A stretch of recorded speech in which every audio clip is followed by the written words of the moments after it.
नमस्कार, मी आपला डॉक्टर अजय अवचार. तर आज आपण बोलणार आहोत गुडघेदुखीच्या समस्येबद्दल.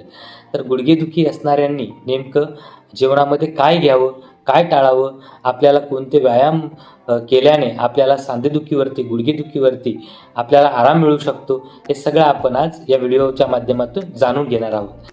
तर सर्वप्रथम आहार. आयुर्वेद सांगतो की वातदोष वाढल्यामुळे सांधेदुखीचा त्रास वाढतो. त्यासाठी वातशामक आहार घेणं हे अत्यंत महत्त्वाचं असतं. यामध्ये आपण दररोज हळद आणि सुंठ हे घेऊ शकता, जे की अँटी इन्फ्लेमेटरी गुणधर्म असलेले आहे. त्याचप्रमाणे आपण तिळाच्या तेलाने सांध्यांना स्निग्धता मिळते.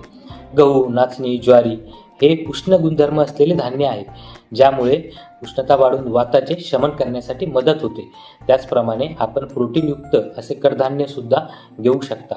गूळ आणि तूप याचा सुद्धा आपण योग्य प्रमाणात शरीरामध्ये आपण त्रिफळ्याचे चूर्णसुद्धा घेऊ शकता. त्रिफळ्यामध्ये आवळा, हिरडा आणि बेहडा हे महत्त्वाचे 3 घटक असतात, ज्यामुळे आपल्या शरीरातील जे टॉक्झिन्स आहेत, विषारी घटक आहेत, ते बाहेर काढण्यासाठी मदत होते. आहारामध्ये नेमकं आपण काय खाणं टाळलं पाहिजे, तर वात वाढवणारे जे पदार्थ आहेत ते आपण टाळले पाहिजे. जसे की थंड पाणी, थंड पेय, बटाटा, वांगी, मासे, मैद्याचे पदार्थ, बिस्किट, पॅकेज फूड आणि साखर हे पदार्थ आपले टाळणे अतिशय गरजेचे आहे.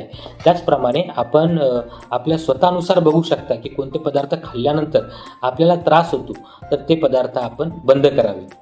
सांधेदुखीवरती उपाय म्हणजे केवळ औषध नाही, तर योग्य हालचाल आणि आपली दिनचर्या, योग्य पद्धतीने व्यायाम, या सर्व गोष्टी अतिशय महत्त्वाच्या असतात. योग्य प्रकारे व्यायाम करण्यामुळे सुद्धा आपल्या सांधेदुखीला, गुडघेदुखीला निश्चितच अधिक प्रमाणात मदत होते.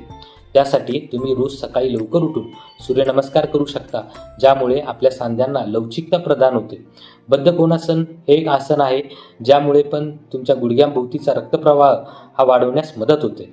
वज्रासन, जेवणानंतर तुम्ही कमीत कमी 5 मिनिटं वज्रासन करा, ज्यामुळे आपलं पचन सुधारते. आणि जर तुमचं पचन सुधारलं व्यवस्थित, तर तुमचे वाताचे 50% त्रास हे पूर्णतः कमी होतात. त्याचप्रमाणे आपण तेलाने मालिश करू शकता. तिळाच्या तेलाने जर रोज गुडघ्यांना आपण मालिश केली, तर गुडघ्यामध्ये एक लवचिकता प्रदान होते. गरम पाण्याने तुम्ही गुडघे शेकू शकता. त्यासाठी तसेच तुम्ही रोज सकाळ संध्याकाळ कमीत कमी 30 मिनिटं चालणं हे सुद्धा तेवढंच आवश्यक आहे. आपलं जेवण हे वेळेवरती रोज जेवण घ्या आणि रात्री लवकर म्हणजे 10 ते 10:30च्या आत आपण झोपलं पाहिजे. तसेच तुम्ही काही प्रकारच्या आयुर्वेदिक औषधीसुद्धा घेऊ शकता. ह्या घेताना तुमच्या वैद्यांच्या सल्ल्याने त्या घ्याव्यात.